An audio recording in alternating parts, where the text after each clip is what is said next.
Assalamualaikum dear learners, welcome back in another video which is related to techniques in microbiology or the techniques which are used to culture bacteria in the laboratory. For the part 1, the link is in the description and also I have added that in the I button. You can have a look on that before starting this video. So let's अब एक दफ़ा आपने sample जो है वो collect कर ली हैं तो अब आपने क्या करना है उन माइक्रोब्स को जो आपके सैंपल में मौजूद है उनको आपने लेबॉर्ट्री में ग्रो करवाना है ताकि आप फर्दर उनके ऊपर काम कर सकें। तो लेबॉर्ट्री में माइक्रोब्स को ग्रो करवाना कल्चरिंग कहलाता है। So now we are going to have a look on laboratory culturing techniques in microbiology. So सबसे पहले हमें चाहिए होता है मीडिया। मीडिया से मुराद collection of all the physical and the chemical conditions के तमाम ऐसी फिजिकल और केमिकल कंडीशंस जो बैक्टीरिया को चाहिए ग्रो करने के लिए। यानी जैसा हमें जिंदा रहने के लिए फूड चाहिए ना, तो बैक्टीरिया को भी ग्रो करने के लिए पहले खाना उनका तैयार करना पड़ता है, बाद में उन्हें उस खाने वाली जगह पे लाया जाता है और वो वहाँ से ग्रो करते हैं वहाँ पर। तो वो जो उनका खाना है इन सिंपल वर्ड्स वो क्या है? मीडिया। ठीक है, अब मीडिया को अगर हम उसकी फिजिकल स्टेट पे कैटेगराइज करें तो हम सॉलिड मीडिया भी प्रिपेयर करते हैं और लिक्विड मीडिया भी प्रिपेयर करते हैं। लिक्विड मीडिया को हम लोग ब्रॉथ मीडिया भी कहते हैं। हर एक टेक्निक पे एक अलग से प्रेजेंटेशन, एक अलग से वीडियो होगी। ये एक जनरल ओवरऑल व्यू है कि होता क्या है माइक्रोबियोलॉजी में या फिर बायोटेक्नोलॉजी में। आपने जब अपने माइक्रोब्स को आइसोलेट करना होता है या आइडेंटिफाई करना होता है। अच्छा, हमारे पास मीडिया तैयार हो गया। अब हमने कॉलोनी कॉलोनी का वर्ड नहीं यूज करना चाहिए, कंफ्यूजन हो जाएगी। हमने खाने की जगह उसकी प्रिपेयर कर ली, अब हमने वहां पे बैक्टीरिया को लाना है। तो उस प्रोसीजर को कहते हैं इनोकुलेशन। वो हमारे पास होती है इनोकुलेशन। अब इनोकुलेशन जो है वो भी डिफरेंट तरीके से की जाती है। एक तरीका ये है स्ट्रिकिंग का। उसमें क्या होता है, सिंपली हमारे पास इस तरह का एक लूप होता है जिसकी हम टिप को पहले फ्लेम के ऊपर, शोले के ऊपर जो है वो स्टेरिलाइज करते हैं ताकि अगर उसके ऊपर पहले से कोई बैक्टीरिया मौजूद है तो वो डेड हो जाए, वरना कंटामिनेशन आ जाएगी ना। हमारा ओरिजिनल जो माइक्रोब्स का ग्रुप है वो डिस्टर्ब हो जाएगा जो कि सॉइल सैंपल में या किसी भी सैंपल में मौजूद है।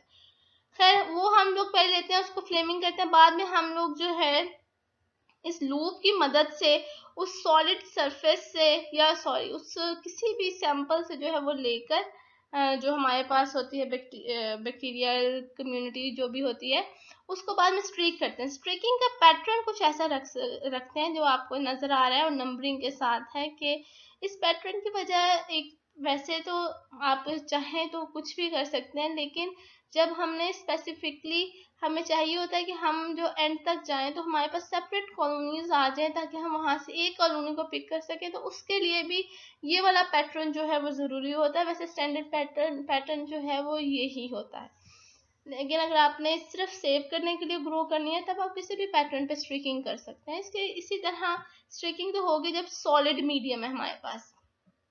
लिक्विड मीडियम में जो है वो इनोकुलेशन का इसी तरह तरीका होता है जैसा मैंने आपको स्टार्टिंग में पिछले उसके स्वैबिंग मेथड में भी बताया कि सैंपल को कैसे कलेक्ट करके लिक्विड में हम लोग डिस्पर्स कर देते हैं।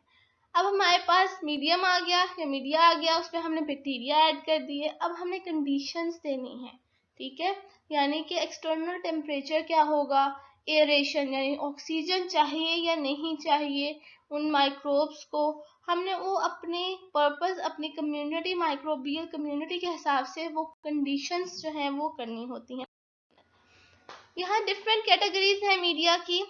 डिफाइंड मीडिया वो होता है जिसकी केमिकल कंपोजिशन, कि उसमें कौन सा न्यूट्रिएंट किस मिकदार में मौजूद है, वो जब हमें पता होता है तो हम उसे कहते हैं डिफाइंड मीडिया। अनडिफाइंड मीडिया में हमें नहीं पता होता कि क्या केमिकल एग्जैक्ट केमिकल कंपोजिशन क्या है, मतलब उसमें कोई भी एक ऐसी चीज डाल दी जाती है जिसकी वजह से जिसकी कंपोजिशन हमें नहीं पता होती। तो उस तरह जब उसकी वजह से जाहिर बात हमें पूरे मीडिया की कंपोजिशन नहीं पता तो उन्हें हम कहते हैं अनडिफाइंड मीडिया।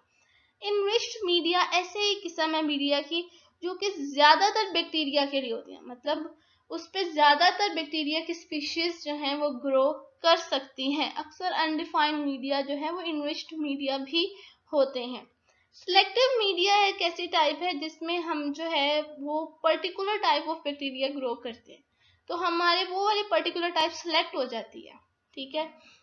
तो फिर हमारे पास है एक होता है डिफरेंशियल मीडिया, इसमें होता है कि डिफरेंट माइक्रोब्स ग्रो करते हैं लेकिन उनमें कोई ना कोई डिफरेंट बात होती है, हो सकता है उनके जो कॉलोनीज बनी है उनके कलर्स डिफरेंट हो, ठीक है। तो डिफरेंशियल मीडिया ऐसा प्रिपेयर किया हुआ होता है कि उसमें जो माइक्रोबियल कम्युनिटीज जब ग्रो करती हैं तो हम उनको डिफरेंशिएट कर सकते हैं।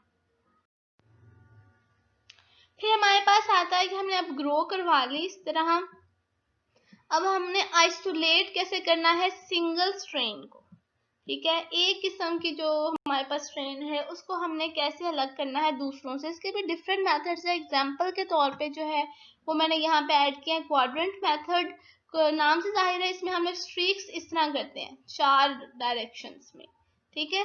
Quadrant method of streaking for isolation on an agar plate, इसमें सिंपली जैसा मैंने पहले एक्सप्लेन किया वैसे ही करते हैं।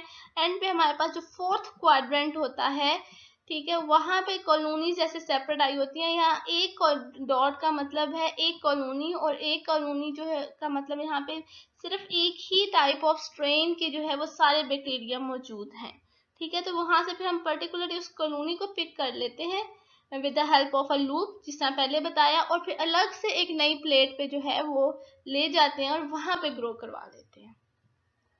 फिर हमारे पास दूसरा मेथड है पोर प्लेट मेथड, इसमें हमारे पास जो भी बैक्टीरियल कल्चर होता है वहां से हम एक जितना भी हमने लेना हो हम लेते हैं, ठीक है, लिक्विड, उसको हम अपनी स्टीराइल पेट्री प्लेट पे डालते हैं। फिर उसके अंदर हम लोग अपना सॉलिड मीडिया जो है, अभी वो होता मेल्टेड फॉर्म में ही है, वो ऐड करते हैं, लेकिन होता ठंडा है। ज़्यादा गर्म ऐड कर देंगे तो हमारी बैक्टीरिया जो है वो डाई भी कर सकते हैं, तो इसलिए नॉर्मल टेम्परेचर लेकिन होल लिक्विड स्टेट में, सॉलिड स्टेट में ना हो, उसके साथ मिक्स अप करते हैं।